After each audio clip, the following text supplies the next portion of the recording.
Thank you to another episode of The Unexpected Detour. Where in life detours are inevitable.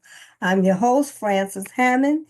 And for Black History Month, I managed to get one of my sisters from the resilience of Black women confronting breast cancer to tell her story. Her name is Tamika Baker.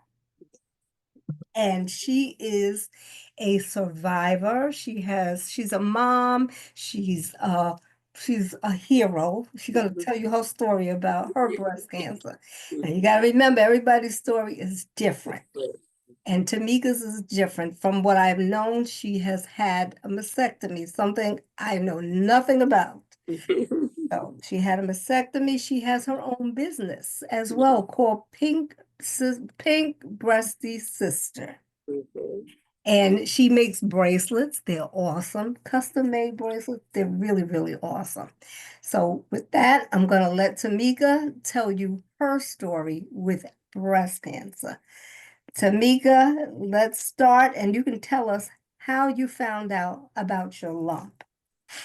Well, hi everybody. How you doing this evening? Well, it was 2021. I was going to do my regular annual exam in January with a new OBGYN because my OBGYN retired. And I was giving her the concerns that I was having about my body, but she was kind of very dismissive, rushing through the exams and just told me, just go get your regular mammogram. You'll be fine. Everything is fine. I don't see nothing wrong. So I went and got my mammogram annual like I normally do. I started at, I want to say I was about 42, 43 when I started doing my mammograms. And I went to get my annual mammogram January 2021. Everything was fine. What's going on with my life? Not knowing a tumor was growing inside of me. I spoke to my PCP and let him know that I felt uneasy about my new OBGYN because I felt she was very dismissive and she wasn't listening to my concerns where I was having spotting. I had known that I had one fibroid, but I didn't know the update of what was going on with it. So he got me another OBGYN. He referred me to another one. And so that was around August, September. So when I went, excuse me, to Dr. A, excuse me, to Dr. A, um, such a delightful person, very cheerful. And I was giving her my concerns about the spotting, the mood swings, the night sweats, because I'm thinking I'm going through menopause or perimenopause. So she said, well, let's do an ultrasound since you have a fibroid and you haven't had one in a while. So before I even left her office, we did one that day. And so she brought me in the office. She said, well, I don't know why they told you just had one, or maybe they just hadn't been monitoring it, but you have went from 1 to 3. Not only do you have 3, you have a polyp with those 3 fibroids. And she said the one that you had is probably the one that's the biggest now. Is much larger. So we discussed options on, whether I want to do a removal with medication or surgery. So we started out with medication. So that, like I said, that was around August or September. So right around October, I'm getting ready to get myself together for, I'm getting ready to bless you. I'm getting ready to get myself together for my trip for Thanksgiving to see my family in Atlanta. And I noticed when I was putting on a bra that I found a lump. And in my mind, I'm like, well, it might not necessarily be concerning because we don't have breast cancer in the family, never had a history of it. The only thing that we have in our family is prostate cancer. So I asked my significant other to touch it, and he said, yeah, it does feel, weird. But he said, when you go back to the doctor, I said, well, I don't go back to December. So he said, well, just go on your trip. I said, yeah, I'm just going on my trip. I ain't gonna worry about it. We'll talk about it in December. Excuse me. Good. Yeah. So when I went in December, I went on my trip, came back in December to do my annual exam with her. And in the midst of that, she had to extract the polyp and because it was doing what it was doing. And with her doing my exam, I said, I found a lump, but I don't think it's nothing concerning because I don't have breast cancer in my family. So she touched it. She said, well, I feel like it's concerning because it doesn't feel right to me.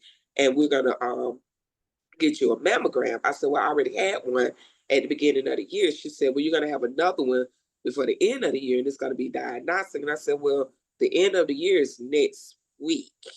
So how are we going to have one next week? She said, between now and next week, you need to get another mammogram, and it need to be diagnostic, and you need to get the ultrasound with it.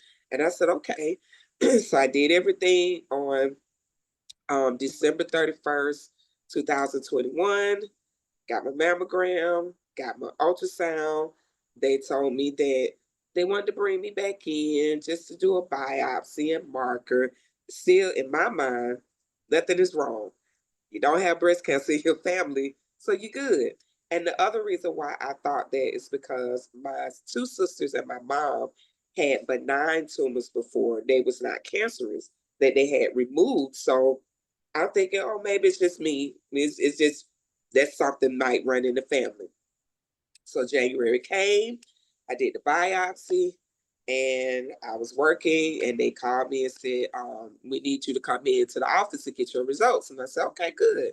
So I came in, Dr. A normally be bubbly, and that day she was not bubbly. And she just gave it to me straight.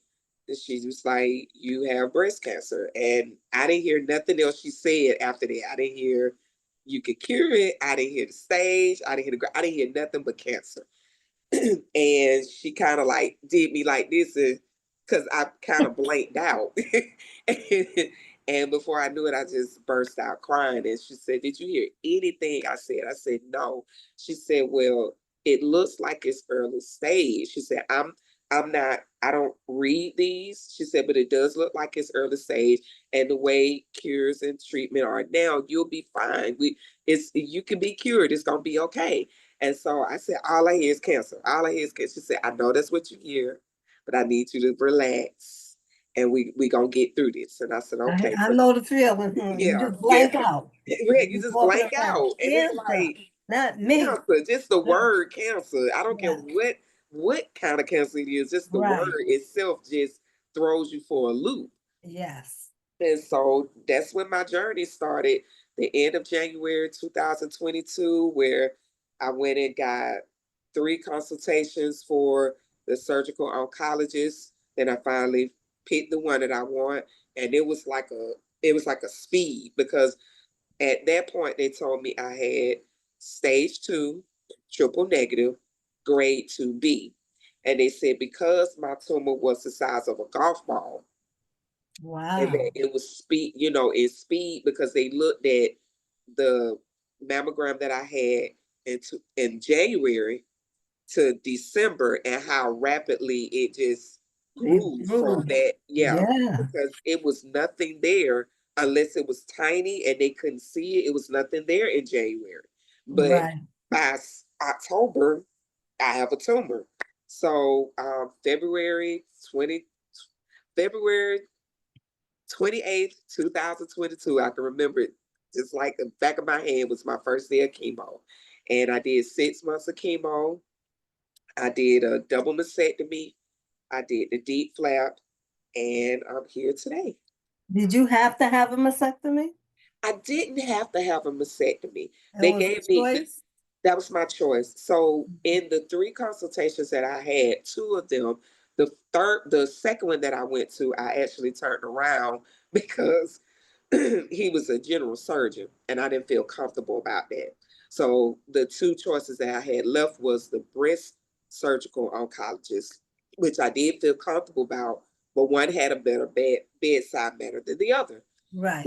But they I all gave, experienced that. yes, yes. And they all had the same treatment, the same diagnosis. And in both of those treatments, they gave me the option of doing a lumpectomy.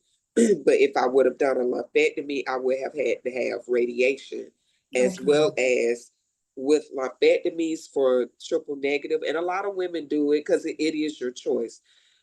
With triple negative has a higher chance of reoccurrence. So Okay. that's what made my decision even easier, because I just did not want to have the higher chance of having reoccurrence. The second reason was my tatas were so small, it didn't matter whether they was there or not. They're almost more, more, more. Yeah, I got some nice ones now. But yeah, it was that was an easy decision to make.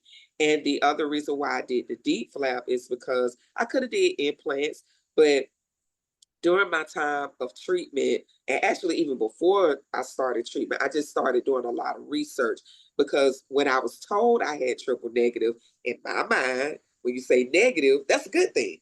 Even though Right, it's cancer, oh, you right. good.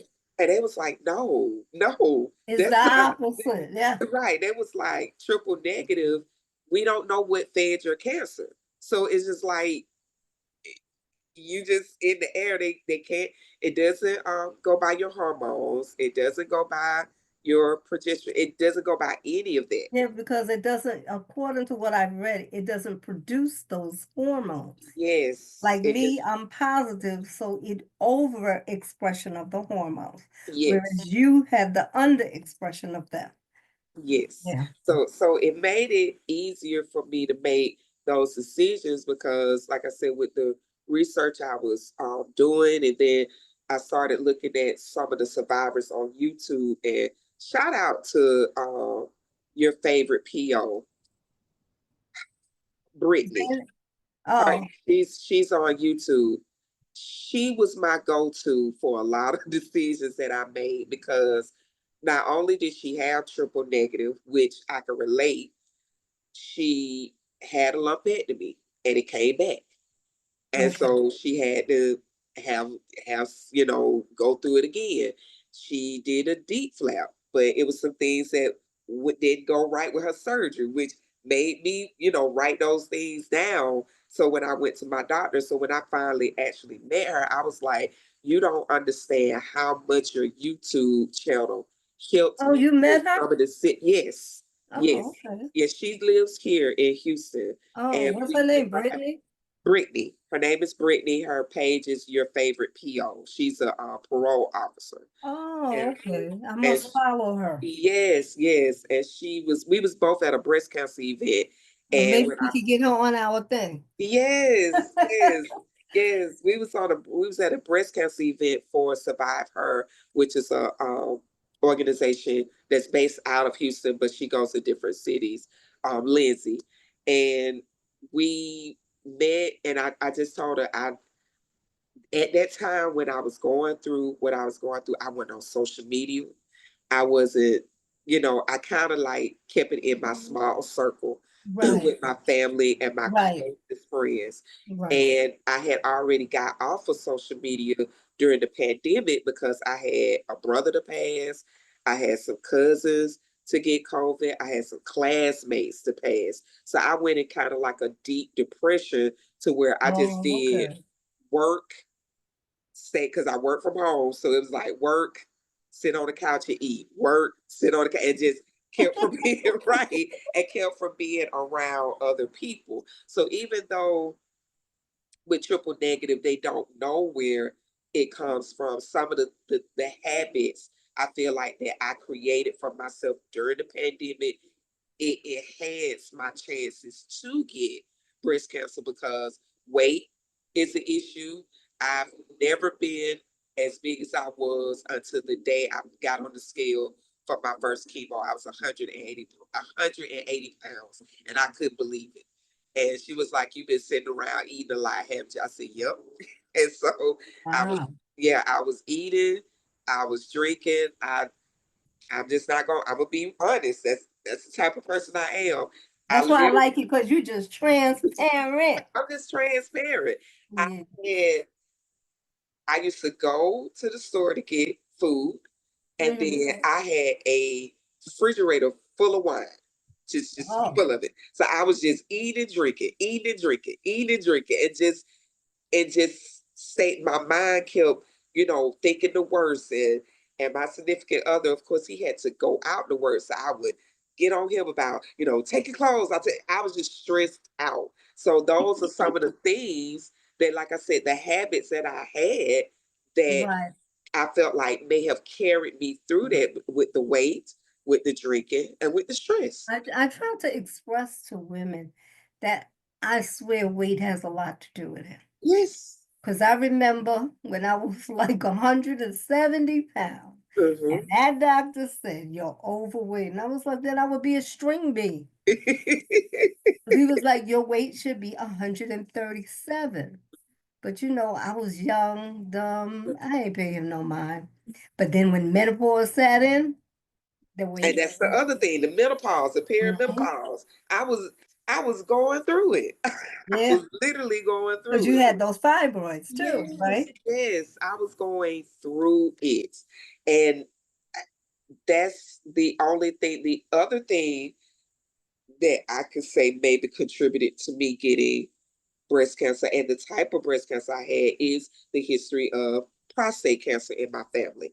My Is there some grandfather, correlation or something with that? yes, Oh, prostate cancer has a link to triple negative because oh, of the the BRCA genes.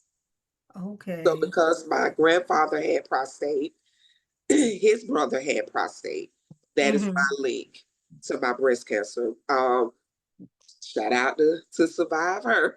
Lizzie, she had an event where she had a genetic advisor there, genetic doctor.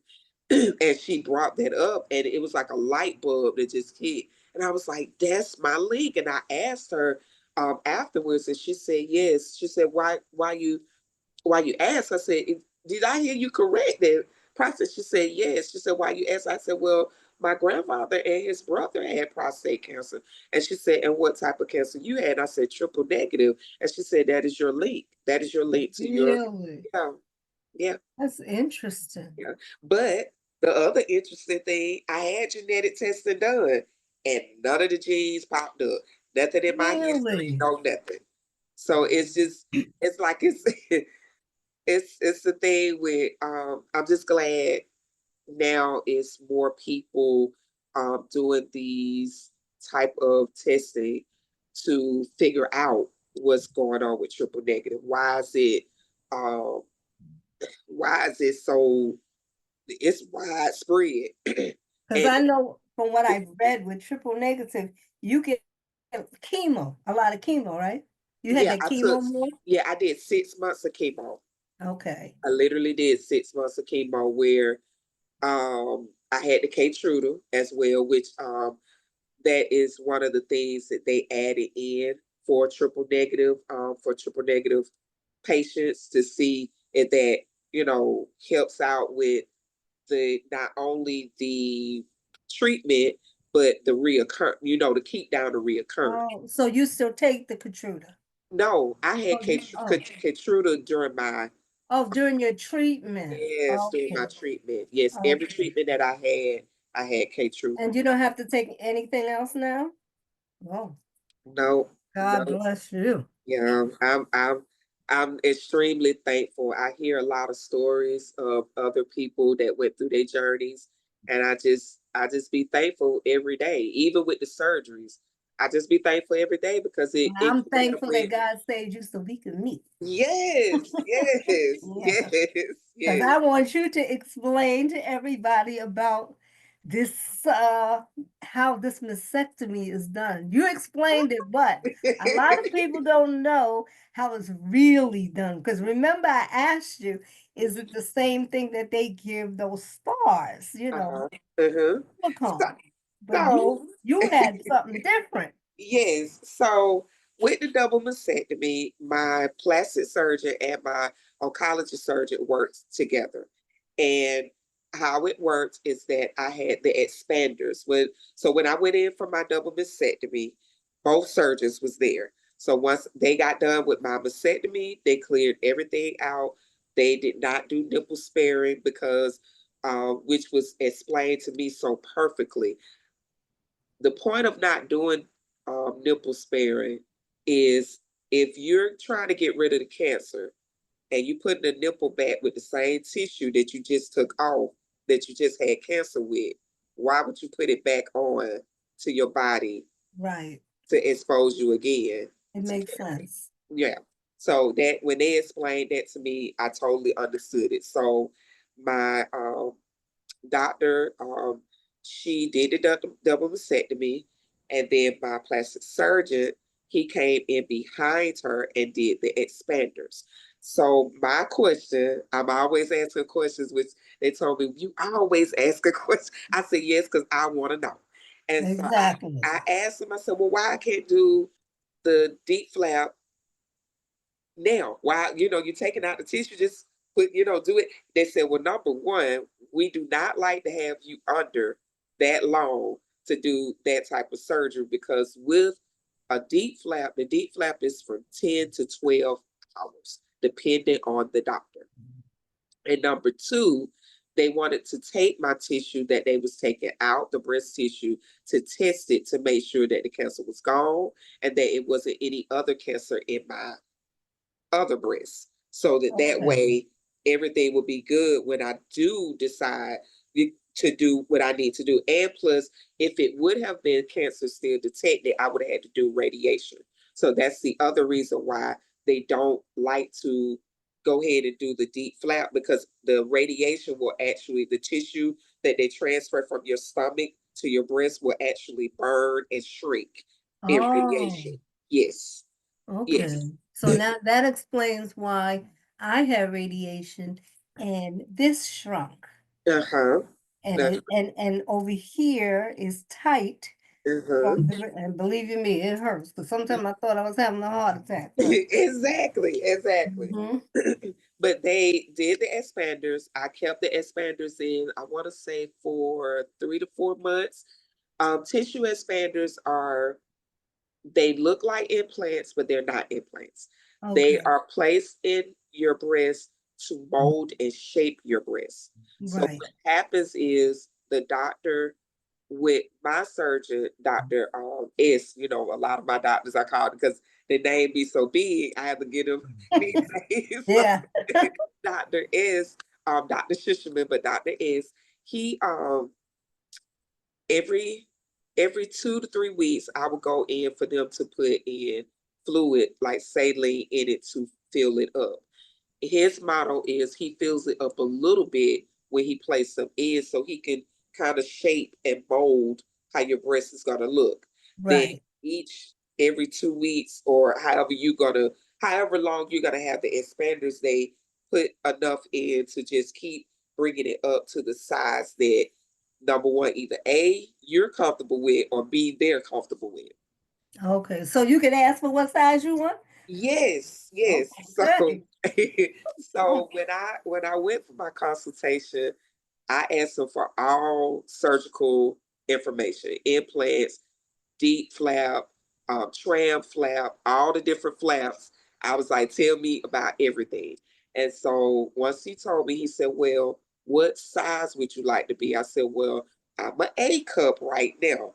And I'm not Mhm. trying to be D, E, and F. I just want enough so that it can still be shaped for me to my body.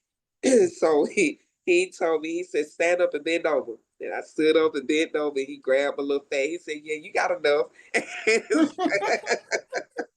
So I told him I wanted to be like a nice high B or a low C. And he was like, Okay. that's fine. And he said, also, if I did want it to go bigger because of the fat that I had, if it was not enough, they would have had to put implants in. So I told him, no, Oh. I don't, I'm good.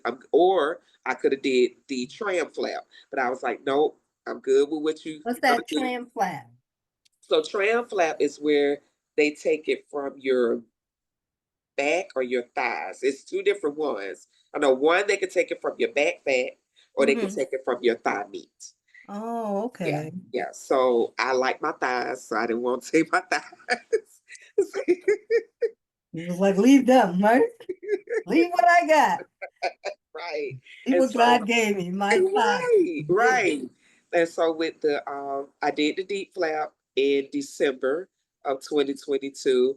I did a revision, I want to say 6 months later. So with the revision, it is when a lot of times when you have the deep flap surgery, you have these things on the side of your waist that does like this, like it's like your fat, and they call them dog ears. Okay. So I had one on one side, and then one of my breasts I felt like needed a little bit more. So with the revisions, they go in to whatever you feel that you need, whether you need to um, get them shaped more, get more fat added in, or if you want, like some people might need fat taken out. It's all different things, and that's another thing that I didn't know, that I assumed that was not a part of my research. Is well, it was, because by this time I had got back on social media. And me and my Okay. sister, when she was here with me recovering from my mastectomy, we was looking at some of the people, saying they was having revision number 3, 4, 5, 6, 7, 8, 9, 10. And we was like, wait a minute, wait. I said, I thought that I was gonna be one and done. And that's not necessarily the case. So Oh. yeah. So I did do one revision. I'm thinking about doing another one because it's just a little bit right here where you can tell that it's just a little bit in the area of where my scars are, that's kind of dented in a little bit, that need a little bit more. You can't tell it with the bra on, but you can tell it with the bra on. Oh, okay. Yeah. So you could actually see the scars here? Well, not mine, not Oh, anymore, but okay. not anymore. So, but yes, you can't. My scars looked like a face. Oh, It was like eyes, nose, and my scar from hip to hip was my mouth. So it looked like oh, a okay. face. So you had a face, for real. Yes, I had a face. I had a face. And that's also because of the different way that they cut me with my breast. It was more how like an eye. So when they took the skin off to take the expander out and then put the fat, it was just easy just to take it out, put Oh, stuff okay. in. Yeah. Instead of, doing a cross, like some people have a cross and you may peel down or peel up. Mine was more stuff Oh, in, stuff out. so yours was up here. Yeah, it was So they more, just stick it in. yeah, Like yeah, you stick in your hand in your bra. that's it. Oh, Yep, yeah, I yeah. told you I didn't understand all this, but I know you did, because I know you did your research. Yes, Yeah. yes, yes.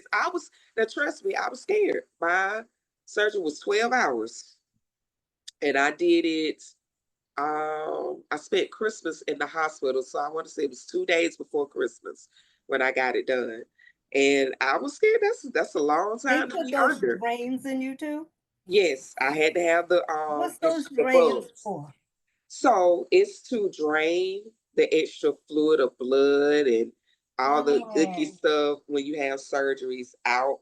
And it's basically like it sucks it okay. It's full, cleaning it out of, all out. yeah, yeah. And a Oh, lot of then when it's people, finished, that's when you go home or something? no, you actually go home with those. Oh, Yeah, you go home with them. So when I did my double mastectomy, I went home with 4. When I did my deep flap, I went home with 6 because you wow. had 2 here and 2 on the bottom. Oh, yeah, because you had down there too. That Hmm. must have been something to Yeah, me. it was quite interesting. Me and my sister really got to know each other a lot. I see. She got to know your body a whole lot.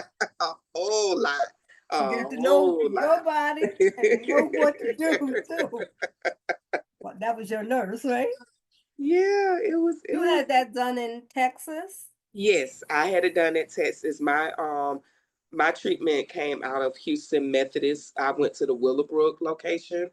A lot of people go to MD Anderson here, which is fine, but I was okay with going with Methodist. Is it because of the medical field that you're in that you knew to go there? That's one reason. Yeah. The other reason is MD Anderson is a little bit more expensive. Okay. So if I had to recommend, which I'm not a doctor, I'm not a Right. nurse, but if I had to recommend a hospital, yes, MD Anderson is great, and Methodist is just as good as MD Anderson. But I guess it all depends upon where you live at as well, too. Exactly. Well, So a lot of people actually come in to MD Anderson. MD Anderson is #1 in the country. Yeah, but it's a little bit more expensive too. Yeah, So, that makes a difference. Come yeah, on. yeah, and a little bit more Because expensive. insurance paid for all of this? My insurance paid for all of this. I had insurance with my job, so they paid for everything. Of course, once I did my co-pays and deductibles and Right. stuff. But yeah, it paid for everything. When I saw those bills, I know they're a lot, right? when I tell you, that's why I said it's about being thankful and grateful, because I Yes. hear so many stories of people not being able to get treatment or get the I right know. treatment, or their insurance don't cover this, or their doctor not in network with this. And so I'm just beyond thankful and grateful, because it could have been a whole different situation. Yeah. Hmm. That's why I said God knew what he was doing. Hmm. He sent you to the right place, and plus you had your family around you. Yes, my And sister. I love, when I say I love my circle. Of course, like I tell you, I'm from Atlanta, so my family is all in Atlanta. My sister, she's the middle sister, Connie. She literally, it was her first year of retirement, and her first year of retirement was spent with me, with the treatments, that with the was awesome. surgeries, with the Kept her busy. yeah. She flew in, flew out, flew in, flew out, flew in, flew Yeah, it kept out. her very busy. Yes, yes, yes. And then my Yeah. other sister, she came for some of my treatment. My two close best friends, they came for some of my treatment. He was here. Making when they weren't here, of course he was here. Had to go through all of that with me. So Right. it was it So was it you was were a blessed. challenge. Yeah. Yeah, it was a challenge, and I'm thankful and blessed that not only, like I said, I was able to get good treatment, I was being able to be covered for that treatment, and that I'm here now. I was able to see my son graduate from high school, my youngest son. I just entered in grandmother mode. My oldest son Uh-oh. just had a baby. So those are the, things that I just be thankful for, because I Right. look back, 3 years ago, it was a totally different story. This time of year, 3 years ago, I was getting prepared to have chemo 3 years ago. Right. Yeah. And you didn't, and did you, what was your side effects from the chemo? Did you have the red devil? Let me ask you that one. Oh yeah, had the red devil. So red devil, red devil, red. Well, somebody told me not to call it the red devil. They said to call it the The red blood of angel, Jesus. the blood of Jesus. Yeah, the blood of Jesus, the red Mhm. angel, all of that. Okay. But we know what it was because that I heard that one will take you out. Yeah. I literally changed my diet. Remember I told you I was 180 pounds when I started February 28th. By Mm-hmm. the time I finished, I was down to about no, I was at 160. I was around 160.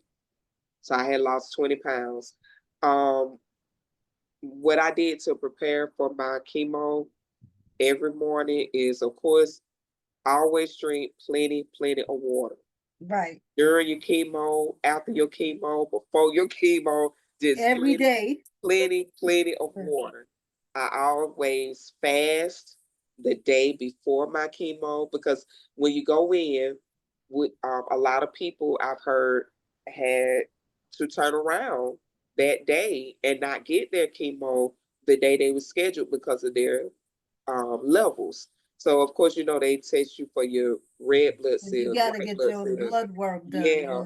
And if your blood work comes back abnormal or too high, too low, they won't give it to you. So what I used to do was I used to fast the day before and just drink plenty of fluid. I didn't eat, didn't drink, didn't do anything before my chemo. Once they took my labs and I'm like, I'm good, they was like, yes. I said, okay, I need my fruit. I need my little Cheez-Its. I need my little, I had my request. I had my green tea, I had my stuff together, and they, laid it out for me. The other thing that I liked it about Methodist Willowbrook, you had your own room. So I didn't have to be with nobody else. It was That was just me, me. my Have my thoughts. own room. Yeah, me, my thoughts, my headphones, my books, my laptop, whatever I wanted. I and they made sure whatever I wanted, they gave it to me. Now the side effects, that hyperpigmentation. So I just told somebody recently, and I've said this before. What I hope they change in the future by listening to patients, especially African American patients, Asian patients, Hispanic patients, anybody that's of other, please do not give us a blanket packet for all symptoms thinking it's for everybody, because it is not. Because we heal different, we take medication different, our bodies is different, our melanin is different. Nobody told me I was gonna get hyperpigmentation on my tongue. Really? Yes, nobody. It wasn't even in the packet. So when I noticed my taste buds was gone, I knew that was gonna happen. But then I went to check. I'm like, well, yeah. And I checked my tongue. I'm like, oh my god, my tongue is black. So I freaked out, and I'm texting, what's going on? What's going on? And my sister, she was saying that was the first chemo, and we was like, what's going on? Why is she? And they was like, that's a side effect of the That chemo chemo, yeah. because of your pigmentation. That's where your hyperpigmentation will come from. It'll On be your on your tongue, tongue. huh? Oh, Yes. So my mom never had chemo before, never had cancer before. My grandfather had cancer, but he didn't even have chemo. And she said, try um, baking soda and peroxide, mix it together, and try to get your taste buds back. Pop it, in your mouth, brush your teeth, and immediately my taste buds came back just like that. So oh. I went and got the next day Arm& and Hammer Peroxicare toothpaste. I used that my whole entire chemo treatment. And even after my chemo treatment, I never had any other issues with my taste buds after that ever again. Oh, that's awesome. Yes, yes. And Somebody will learn something from you. yes, Yes. yes. 'Cause Now the color of my tongue, I still feel like it's still trying to pop back in, but it didn't really come back like it was before. right. The other symptom is neuropathy. So I had neuropathy in my hands and my feet. I said I was 3 years out, right? So I still have neuropathy in my right foot as we speak. Did Yes. you try vitamin B6? And that's what I was just about to say. Because that's what Because of my you, oncologist, she told me, she asked the neurologist oncologist, and they told her to tell me to use vitamin B6, and it helped. and thank you to you and Zanabe, Oh, Zainab? Zainab. Mm-hmm. I use that, and it's not as bad as it was. It was horrible. Yeah. It was horrible, and I've been using B6 and B12 every day, and Yeah, it's because I been told her about it to yes, use that for, because that's what I learned. And I said, what's good about this community, we could teach one another different yes, things, or we could teach those who just going through it, how yes, we got through it by, yes, your attitude does a lot too when you're positive. yes, Yeah, you ain't go yes, in there all funky. yes. Yeah. You So gotta have a those good attitude. those was my two major side effects, and my other one was the cognitive Oh, okay. ability. So Oh, you mean your brain fog? yeah, I had brain fog. I still have I, it sometimes. me too. I had the brain fog, but I also had where my speech, where I couldn't put sentences together I think or that's complete. part of that brain fog. Yes, Because it it's is. like you know what you want to say, but it's just not coming out. Yes, or So I forgot. you're stuck. Yes, You know, yes. because it's like me, I'll be stuck and I'm like, I know what I want to say. I gotta think about it. Exactly, Yeah. exactly. Mm-hmm. So I'm still dealing with that from time to time. It's not as bad as it was, but I had another survivor told me, she said it wasn't just your chemo. She said you gotta think you did if you add in putting my port in, she said you did 4 surgeries under anesthesia plus chemo. That's why your brain is acting like that. Oh, so Yeah. okay. Because Yeah. so you did have the port. Yes, I had the port. Yes. That thing was a lifesaver, I'll tell you. Ooh, let me tell you something. Let me tell you something. I'm gonna give a short story on one day my port was clogged. Mm-hmm. And they said that they was gonna put it in my arm. I said, "No, you not." I said, "No." I said, "I don't know what y'all gonna do, but y'all gonna figure out how to unclog this port today." And Yeah. they did everything they could. They was doing everything, and they finally got it unclogged. And I said, "Oh Lord, thank you, Jesus, thank you, Jesus." Yeah. I did not want it in my arm because, it's the stories that you hear, the things that you have Right. seen, the blowing of the vein and stuff. I was like, no, we're not doing that. We're not I doing had the blowing of the vein. That's what made me get the port. what? Yeah. Because, well, they put it in the arm, and then the nurse was like, if I keep doing it to your arm, it's gonna It's gonna collapse. blow. Yeah, yeah, So yeah. they put it there. I had to go back and give her a hug. I was like, you know what? I just love you. You saved my life because they did the blood work and everything in there. Yes, everything. And I had mine in there for 18 months. So Yes, yes, yes, yes, yeah, so that yes, was a lifesaver there. yes, it was. Yes, Hmm. absolutely, So absolutely. now, after you've gone through all of this, I know it affects your family. How did they were okay? They dealt with it? um, my sons, I think the hardest part was telling my mom and telling my sons. Okay. Those were the people that hurt my heart the most when I told them. Me and my mom got closer. It Hmm. wasn't like we wasn't close, but we got so much closer. She had never used electronics or anything like that, Well, but she had to learn. yeah, she learned how to use the Alexa, and now that's one of our current things that we do. We use the Alexa to talk to each other. Hmm. My 3 sons, whew, that's the hardest conversation I could ever had. My youngest was actually still in high school at the time. Hmm. And, I was going through when I found out, and I was going through treatment. Not only that, he was still in the virtual world of learning how to with the schooling. So he was struggling with Oh, that, okay. and then the pandemic, and then me having cancer. So He was all over the he was place with his all over the emotions. place. Yeah. Yes, yes. So his main focus was you. Yes, yes. Yeah. So I had to, me and his dad, we talked to the teachers, Hmm. because at one point in time, his grades did kind of like slide a little bit. So we had to, tell the teachers he probably just, going through, still adjusting to being at home, being online, but also with me going through cancer. So we all worked together as a team to make sure that, he was good. And like I said, he graduated last year, and I was able to, witness that. But he took it the hardest because he was the baby. He's the baby. Right, So right.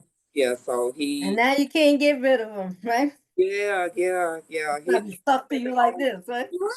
right, right. Him and the oldest took it the hardest. My middle son was more, well, what are they doing? What are they saying? Oh, okay. He's that type of person. All right. He was like your significant other. He was Yeah, like this. yeah, You like had was a significant other in him. Yeah, just like, but what are they Yeah, saying? What are yeah. they doing? What's the So treatment? you had an And let even me know. balance. Yeah, I had an Mm. even balance. Yeah. And So now it was now since you've gone through this, when did you begin your Pink Breastie Sister? okay. So Pink Breastie Sister was birthed through my pain. It was pain into purpose. So during my recovery from double mastectomy, I was thinking about ways that I could give back to the community. And I noticed when I got back on social media, I noticed that a lot of ladies was talking about their hair, their skin, their eyebrows, not, feeling like themselves or feeling pretty or feeling beautiful. And so Gregory, who was my three sons, their barber in Atlanta, I had let him know what was going on with me, and we would talk periodically. And I said, I really feel like God keeps showing me visions of beauty. He keeps showing me something saying, pop up, pop up, pop up. And he was like, well, what are you thinking about? I said, well, I want to do something to give back to the community, to the ladies dealing with cancer, breast cancer, something on like a beauty day, like a pampering day. And he Right. said, okay. He said, let me put some thoughts together. So he came back. He said, you want to do something here at the shop? And I said, yeah, let these visions keep coming together. And that was the birth of Pink Breastie Sista. My first event was in Atlanta, and the event is called Pop Up Breastie Beauty Bar. And at this beauty bar is a day that I give back for free to the community, to the breast cancer community, a day of pampering where you can get your hair done, haircuts, makeup done, spa treatments. We haven't started doing nails yet, but it's coming. Okay. And we also have where we give out door prizes. We have food. Everything is free. You just have Oh, to that's sign nice. up. Yeah, and we have people come in to talk about mental health. We At each event we've had mental health, we've had sexual health, we've had discussions about makeup, the toxicity in makeup. We've talked about insurance, bras, styling, all different kinds of things. Yeah, things that breast cancer survivors or those going through it, they're ashamed to talk about it elsewhere, but they have that Yes, platform. yes, yes. And so we I have, like that.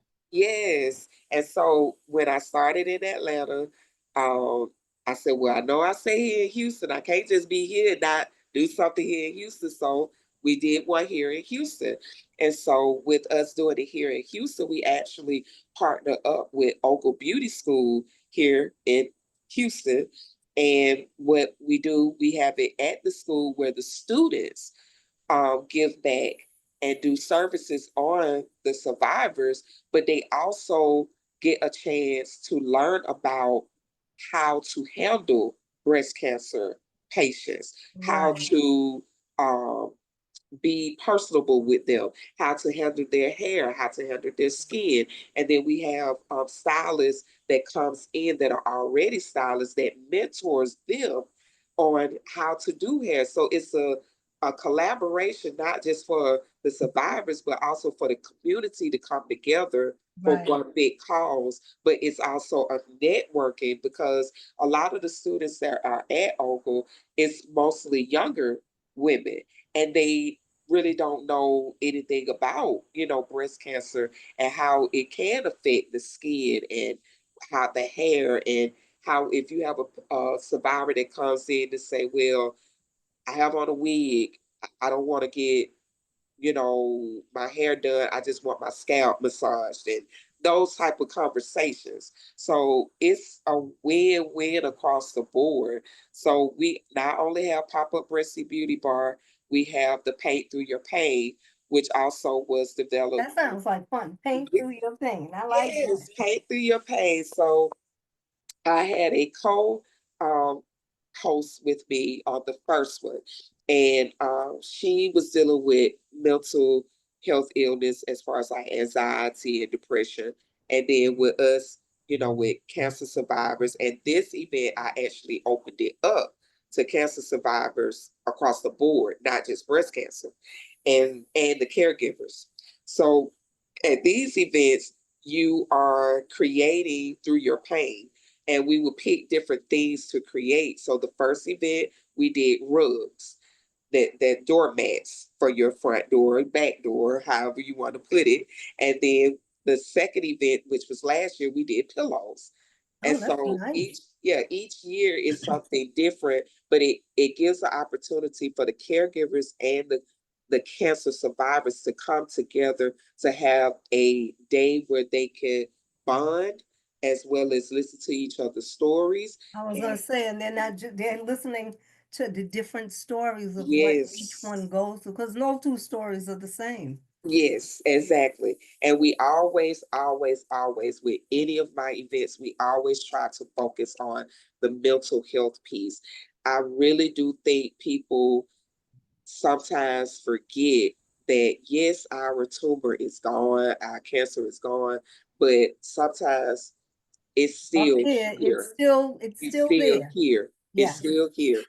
It's yeah. still here for us. And so that's why it is imperative that we do focus on your mental health, your emotional health, as well as your physical health. And you know, yeah, because I know that a lot of them, I see them, they struggle with their beauty, you know. Yes, And and yes, and I'm not one for wearing things on my yes, head. yes. I lost mine. I mean, it's Mhm. a little hair there, but you know, it took a while. Yeah, It was a cultural shock. I was like, yes, oh. And I said, yes, me, the yes, vainest person in the world, and yes. lose my hair.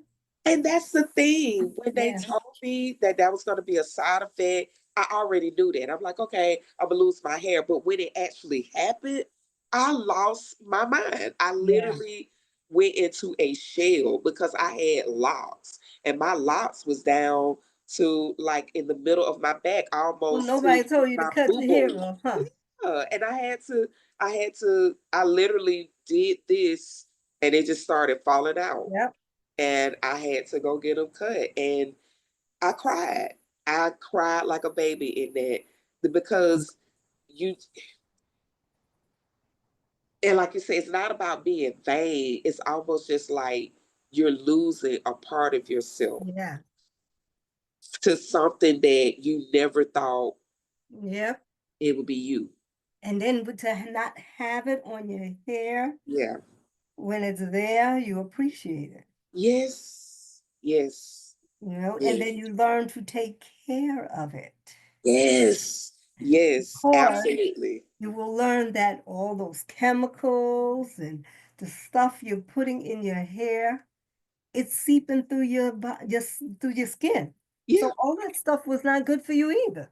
Exactly. And just like people tell you to read your labels for your food, you need to read your labels for the stuff Yeah. you put on your skin, not just in your body, but what you put on your body. Yeah, when I was at Sloan Kettering, this technician, she told me to use this thing called Think Dirty. It's an app, Uh-huh. and it Okay. will tell you what's clean and what's not clean. And so she was like, use it for your body, and you know. So I said they have makeup there that tells you what's not clean, because you know, I said I'm trying to get into that. I know Yes. I Yes. wear makeup, but I want to wear something that, you know, That's natural and that's clean and yes, that's not yes, going yes, to yes, affect you in the long run. right. And I Yes. said, you gotta really, I mean, you gotta really read labels. Even like with the water, when you drink out of those bottles, Yes. Yes. come to Yeah. find out, some lady, she did something and she said it was in her urine. She did a test. Uh-huh. That BHP thing was in her Yep. The urine. something on the Yeah, plastic. the And plastic. yeah, yeah. I You was just like, got to wow. be mindful of everything that you do when it comes to your And I body. said, before we didn't have cancer, we Mhm. were nilly willy. Thank you. Mm. Thank you. Thank you. I agree. I was just telling my son, I said, like I said, the wine all in the refrigerator. Now, no wine in the refrigerator. Yeah, Don't, see? because it's like, no, no, no. I just can't. No. So, Yeah, the cold cuts that we used to like to yes, eat. yes, yes. And I'm like, I'll eat it once in a while, but that can't be me all the time. Oh, Mm, no, no, No, no, mm-mm, no, no, no, no, no, no, no, no. no. And then I thought about candy when I used to eat candy, and I said, that's probably why I was getting heavy. Yep, the 'Cause I sugar, like, yeah, the all the sugar sugar. from the candy. I was Uh-huh. like, wow. Even like they's talking about the different dyes in the Yeah, food, that the dye, candy, the red the dye, and all red this stuff. three. Yeah, Yeah, Yeah. I was like, and then I went home and I'm looking in my cabinet and I'm like, let me make sure I got no red 3 here. And I had a Yeah. bag of rice in there and they had that red 3. That bag of rice went in the garbage. That's right. That's I right. was like, no, That's right. can't That's feed the right. cancer. Can't feed it. No, no. Do everything you can No. not to Well, feed what, it. tell us about your bracelets, though. You got Yeah. other things going on. You got those Yes. nice bracelets. Yes. So with Pink Breastie Sister, um, of course, with merch, comes the line of our line is PB22. And with PB22, we do custom made bracelets, we do custom made pins, we do custom jerseys, football, basketball, and baseball.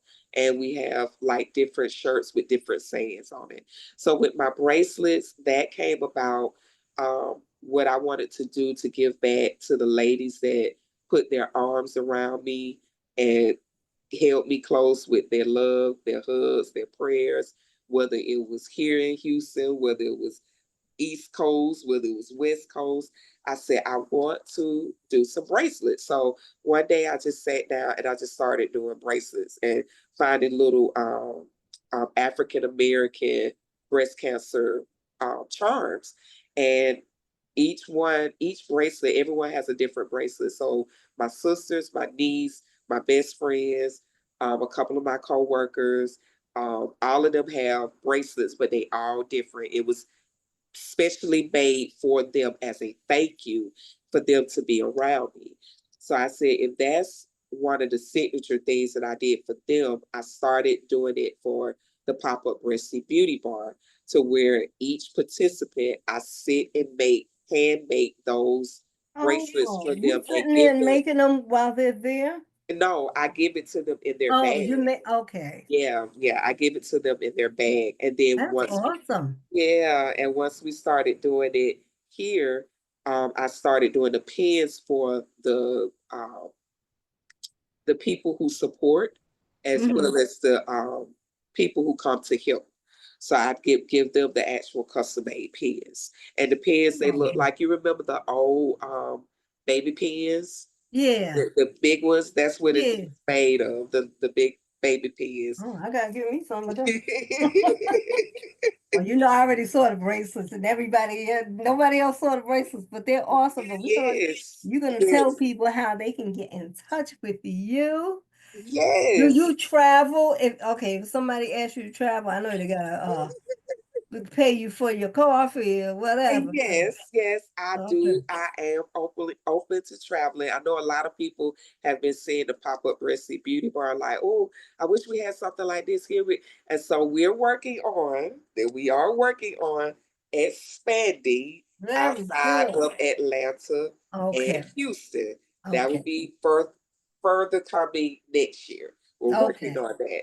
But yes, I do. I am open to collaborations, traveling, and how people can reach me is at pinkbreastiesista.com, or you can reach me at pinkbreastiesista@gmail.com. And then IG. Pink Breastie IG, Sista TikTok, at and Facebook. IG. Yeah. But IG, TikTok, and Facebook, you can find See, I me know how to as find you. yes, you can find me as Pink Breastie Sister on TikTok and IG. On Facebook, you can find me as Pink Breastie Sister Presents. Okay. Yes. All right. I appreciate this was nice, Tamika. Thank Thank you. no, thank you for having me on your platform. Thank you. I finally got to hear your whole story. Yes, Yes, and I and hope that's like I something that said, Tamika is a part of the resilience of Black women confronting breast cancer, where yes, we are transparent and we talk about everything on there.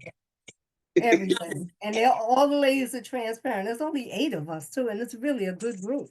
yes, Yeah. yes, yes. So But that's I hope that people learned something tonight. It's just a little something extra, not just about me, but about double vasectomies, deep flaps, triple negative, the organization, being there for others. I think that's what my motto has always been when I started the organization, is being there for others. That's where my passion is. And it's not about me, it's about collaborating and being surrounded by our sisters and even our brothers that are suffering from Yeah. breast cancer, because they need to be acknowledged as well too, because men get breast cancer too.